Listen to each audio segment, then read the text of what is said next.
자, 내원의 진성찬 우리 박수영 장님 모시고 오늘 또 원더막이 왔습니다. 안녕하세요. 감사합니다. 여기 구독 쿡쿡 눌러주세요. 아니 이게 지금 비가 올라오고 이렇게 동구 후두증을 한가 봐요 지금. 그렇죠? 오늘 저녁서부터 내일 모레까지 온다고 비가 징계는 많이 와야 했는데 되는데 비가 얼마나 오는지 조금 모르겠어요. 큰일 났어요. 비가 와서. 네. 저는 구독 눌러주세요 이런 거 못하는데 장로님은 그런 것도 잘하시네요. 자, 그러면 오늘 어떤 악기를 연주하실까요? 오늘은요. 네, 오늘은 오늘날 그 기독교인들 아니요, 악기 연주 먼저 하시죠. 악기 하모니카. 하모니카. 네, 오늘 하모니카 연주. 가만있어. 오늘은 뭐랄까 하모니카를 하려고 했었는데 네, 무슨 곡으로? 한 세 곡. 한 서너 곡 하면 돼요. 그래도 좋죠. 첫 곡은 하나님은 나쁜 소리 전해진 좋아요. 하나님은 그거 우선 나쁜 하나 불러. 좋아요.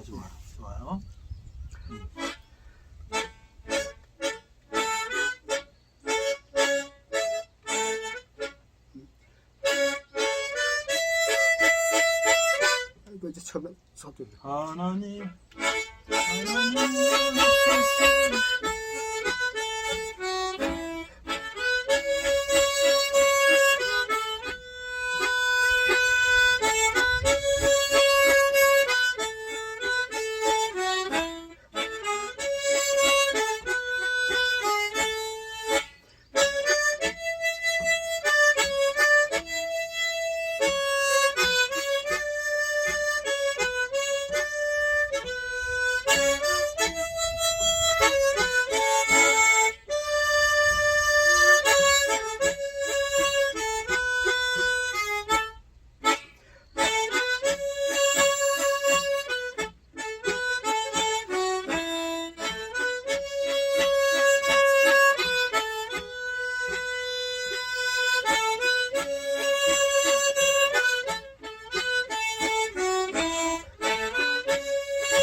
아멘. 자, 하나님의 나팔 소리. 하모니카가 또 이 기타하고 하모니카는 혼자 불어도 혼자 연주해도 아주 그게 모든 악기가 다 좋은데 네. 잘 부르질 못해서 그렇죠. 그래도 잘하시는 거예요. 이게 혼자서 뭐 좀 몇 가지를 하시는 거예요, 도대체. 자, 오늘은 구원에 대해서. 이 구원에 대해서 우리가 구원을 잘 감사를 모르고 그냥 값없는 구원에 너무 그러니까 그거 구원이라고 하니까 이제 그 싸구려 구원, 네. 그 싸구려 구원을 그 생각을 오늘날 교인들이 네. 그 구원의 값어치를 네. 그 모르고 있는 것 같아요. 그러니까는 그 귀한 구원을 팔아먹는다 그 말이죠. 구원을 팔아먹는다. 구원의 값어치를 모르는 거는 고사하고 그걸 팔아먹는다. 그러니까 저게 구약에 보면 예서가 네. 그 장자의 그렇죠. 명분이 얼마나 귀해요. 그렇죠. 그 장자는 뭐 아무나 되는 게 아니잖아요. 그렇죠. 근데 장자의 명분을 소홀히 여겼어요. 그렇죠. 경홀히 여겼어. 그렇죠. 그러고선 그것도 많이 바꿔서 판 것도 아니야. 팥죽한 그릇에 그렇죠. 장자에 팔았어요. 얼마나 가볍게 여겼으면 예. 그렇죠? 근데 오늘날 교인들이 이 구원 문제를 꼭 세상 팥죽 한 그릇에 파는 경향 그런 것들하고 말이야. 그렇네요. 그래서 먼저 번에는 우리가 이 구원 받은 것이 어디서 구원 받았느냐 먼저 이것부터 이제 생각을 해봐야겠거든요. 그렇죠.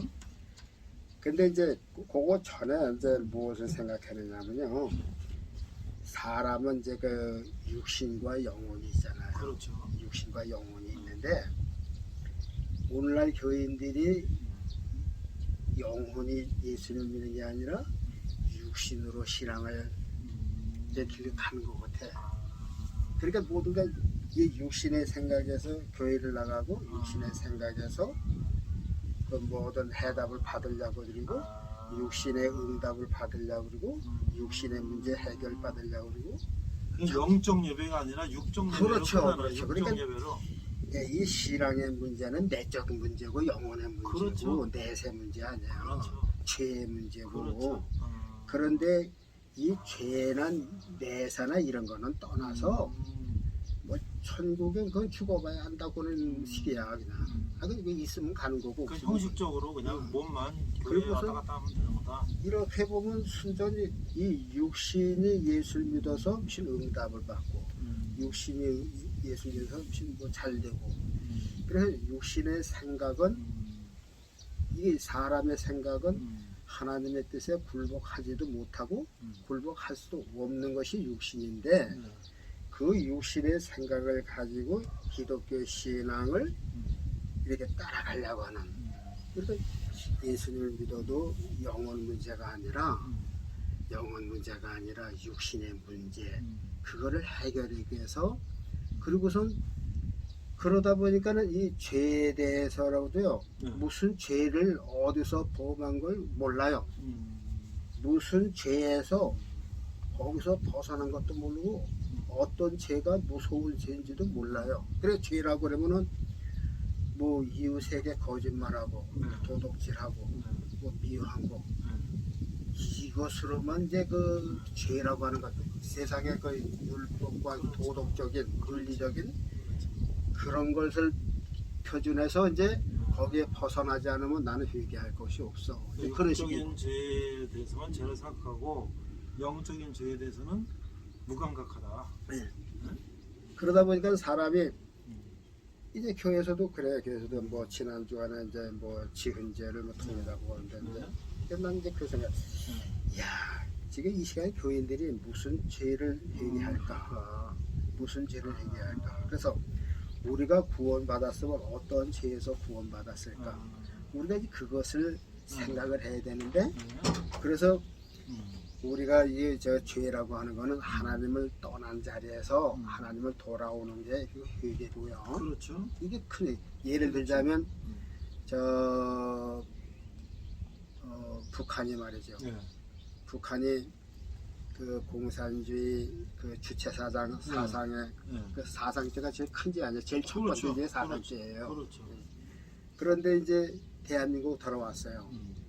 그러면 거기 있을 때는 저 김일성이가 최고라고 외쳤잖아요. 그리고 대한민국을 그냥 뭐 아부수자처럼 했단 말이에요. 근데 탈북한 애들 이렇게 보면 그냥 먹고 살기 위해서만 넘어왔어요.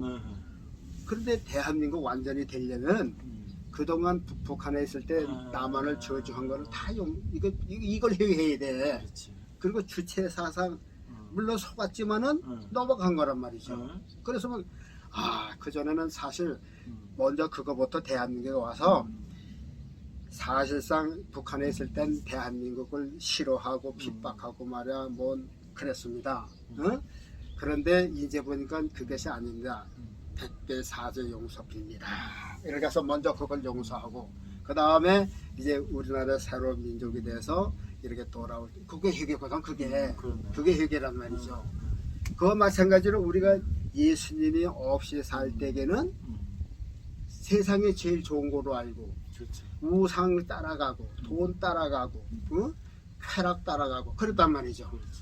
그래서 이제 거기서 그 세상 죄에서 그러니까 사망의 죄에서 우리를 건져주신 그 구원 우리 힘으로는 구원 받을 수가 없고 우리의 길은 죽을 수밖에 없는 그 길인데 예수님께서 우리를 구원해 주셨잖아요. 그렇죠. 그러니까는 그 구원의 감사를 뼈저리게 느껴야 돼요. 뼈저리게 느껴야 되고 어떤 일서도 두 번 다시 주님을 부인하지 않는다. 지금 맨 나중에 찬송 부른 거 보면 그게 있어요. 두 번 다시 우리 주님 배반하지 않으리. 그러니까 처음에는 하나님을 몰랐을 때는 몰라서 이제 그랬다 그랬는데 알고선 우리가 철저철명하게 회개해야죠. 네. 그래서 우리가 예수 그리스도의 품에 안기는 것이 이게 구원이거든요. 그렇죠. 그러니까 마귀의 품에 안겼던 우리가 음. 예수님 품으로 옮겨지는 게 구원이거든요. 그렇죠. 그게 구원이에요. 그렇죠. 그래서 그리고 이제 그런 구원의 확실성이 있어야 감사를 드릴 수가 있는 거예요. 네. 그래서 예수님도 그런 말씀을 하시다. 야 시몬아, 어떤 사람이 어떤 사람들이 빚을 졌는데 한 사람은 500데나리온을 지고 한 사람은 50데나리온을 졌는데 그 둘 다 탕감해 줬는데 네. 누가 더 사랑하겠느냐? 그랬더니 시몬이 글쎄요, 제가 보기에는 많이 탕감을 받은 자가 더 사랑할 것 같은데요. 그렇죠. 네. 옳도다. 내 판단이 옳도다. 네. 그 많이 탕감을 받는 건 이렇게 그러니까 말하자면 탕감받은 것을 확실히 아는 죄인이라면은 주님의 은혜를 벗어나서 살 수가 없어요.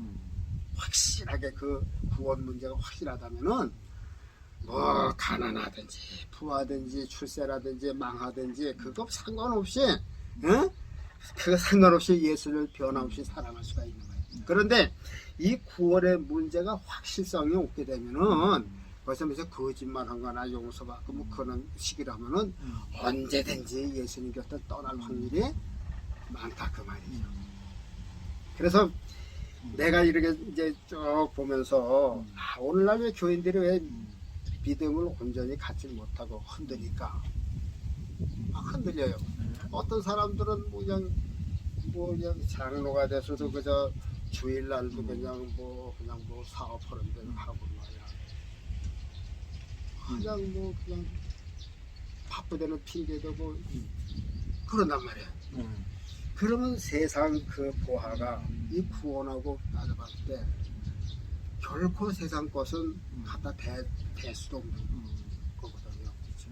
그거 차이는 엄청난 건데, 이야, 그래도 되겠는가 하는 그런 생각이 들어요. 그리고 이제 그 구원 문제를 또 이렇게 놓고 보면요. 이게 뭘 느끼느냐 하면요. 우리가 너무 구원 문제를 많이 다루다 보니까 그냥 겉으로만 흘러가기 쉽다 그 말이죠. 그래서 기도할 적마다 그래요. 우리를 죄악에서 건져주신 예수님 그런 말을 해요. 그런 기도를 해요. 근데 이렇게 보면 그냥 그 입에 붙은 거지 그 신앙의 핵심적인 것에 정말 구원이 자리 잡은 건가 하는 것을 회의가 느껴지더라니까요. 그래서 그것을 이 구원이라고 하는 것이 확실히 느껴지면 그 구원을 지킬 수가 있는 거고, 구원이 그래서 이제 구원이라고 하는 거는 나는 이런 거 생각해요. 어느 집에서 이제 불이 났어요. 불이 났는데 집 안에 있는데 불이 났으면 구원을 그 사람을 구원하려면 어떻게 해야 되나요? 끄집어내야죠. 얼로 끄집어내야 돼요. 불 바깥으로. 그 집 바깥으로 해야겠죠. 그렇죠. 불난 집에서 끌어. 그러면요. 그 바깥에도 불이 났으면 어디로 가야 되나요? 바깥에도 불이 났으면 바깥에. 예를 들자면 한번 비유를 들자면요. 노아 홍수 때 비가 왔잖아요. 많이 왔어요. 그렇죠. 그래서 이제 얕은 데부터 물이 차올라 왔어요. 사람들이 이거 봐라. 노아가 비가 온다더니 비가 오네. 뭐 그칠 거야. 그러다가 좀 개월이 넘어가고 집이 묻히고 조그만 동산이 다 묻혔어요. 그리고 겁이 났어요. 이거 산으로 도망가야겠네. 그렇죠. 그래서 이제 요 산이 이제 덮이니까 요 산으로 올라갔어요. 그렇죠. 요 지구촌이 제일 크니까. 그렇죠. 근데 여기까지는 안 올 거야. 그런데 아니 이 주겹산도 꼴딱꼴딱 넘어가는 거예요. 이제 그 나무 꼭대기까지 또 쭉 타는 거예요. 그렇죠. 그러면 어디로 가겠어요? 그 사람들은 어디로 가죠? 어디 쉬어서 갈 수도 못 하잖아요. 그렇죠. 자, 그러니까 구원이라는 거는 이 세상의 구원이 어디다 갖다 놔요 구원인가? 그러니까는 보세요. 그래서 성경에는 아라라산 꼭대기에 이제 방주가 있다고. 머물렀다 그랬잖아요. 그렇죠. 그 아라라사는 데가 터키하고 아르메니아 네. 경계산이에요. 네. 그래서 한 5,000m급이 네. 되는 산인데 네. 그 높은 산에 올라갔어요. 근데 그거는 다 묻혀버렸어요. 그 높은 데서 1500을 더 올라갔으니까 한 길 반이나 더 올라간 거예요. 그러면 사람은 구원받을 데가 없는 거죠. 네, 그렇죠. 세상에서 구원 못 받는 거예요. 그런 거예요. 다 묻힌 게. 그렇죠. 내가 뭘 말하는 거냐면 네, 네. 자, 이 세상의 죄악에서 구원이다 그랬어요. 네. 이 세상. 이 세상 죄악 없는 데가 있을까요? 없죠. 전체 자, 지역이니까. 대한민국에 죄가 많아요. 네. 미국에 가면 구원받는 건가요? 아니죠. 거기도 지역이 많죠. 안 되죠. 그렇죠. 스위스 가면 구원받는 건가요? 거기서 또 지역이 있지요. 네. 이 세상에는 어디 가나 죄가 다 있죠. 그렇죠. 그러니까 이 세상에서는 어디 가나 똑같은 불타는 곳이에요. 그렇죠. 예를 들어서 안방에서 건져서 거실에 놔도 안 되고 건너방에 놔도 안 되고 베란다에 놔도 안 되고 집 바깥에 불 안 타는 데 가야 돼. 그러면 죄악에서 건져주셨다 하면은 죄 없는 곳으로 옮기셔야 되는데 그게 구원이죠. 네. 아 죄악에서 그래서 도로 죄악 옆에다 놓으면 그게 구원이 아니거든요. 아니죠. 그렇죠. 그렇죠. 그러니까 우리가 그래서 구원 문제를 아주 심도 있게 자꾸 생각을 해야 되는데 그렇게 깊이를 생각하시는 교인들이 없는 것 같아갖고 이야 심각하더라니까. 그래서 그냥 입으로 뭐 예수님께서 뭐에 구원자셨다는 그런 생각을 하는데 엄밀히 또 찾아보면요 이 세상에는 안전한 것이 없으니까 그러면 예수님은 우리를 구원하셔서 어디다 두셨을까? 그걸 한번 생각해 봐야죠. 네. 보세요. 여기서 이 동네에서 저 구원하셨으면 저기 송우리가 따놓으시겠어요? 송우리도 죄가란 말이죠. 그렇죠. 그거는 포천 안 돼요. 이 세상에는 안 돼. 그럼 죄 없는 곳이 어디가 있어요? 이 세상에 죄 없는 곳이 어디 있어요? 천국이죠. 그러니까 우리가 성경적으로 그래서 하나님은 예수님을 보냈잖아요. 예수님 아니 그게 도피성이야. 그래서 도피성이라 그러잖아요. 네. 그래서 하나님께서 우리를 구원하셔서 예수님 안으로다가 우리를 집어넣는 거야. 예수님 안에다가. 왜? 예수님 안에는 죄가 없으니까 거기는 보호받는 데 아니야. 그렇네. 유일하게 죄가 없는 것은 예수님 안밖에 없어요.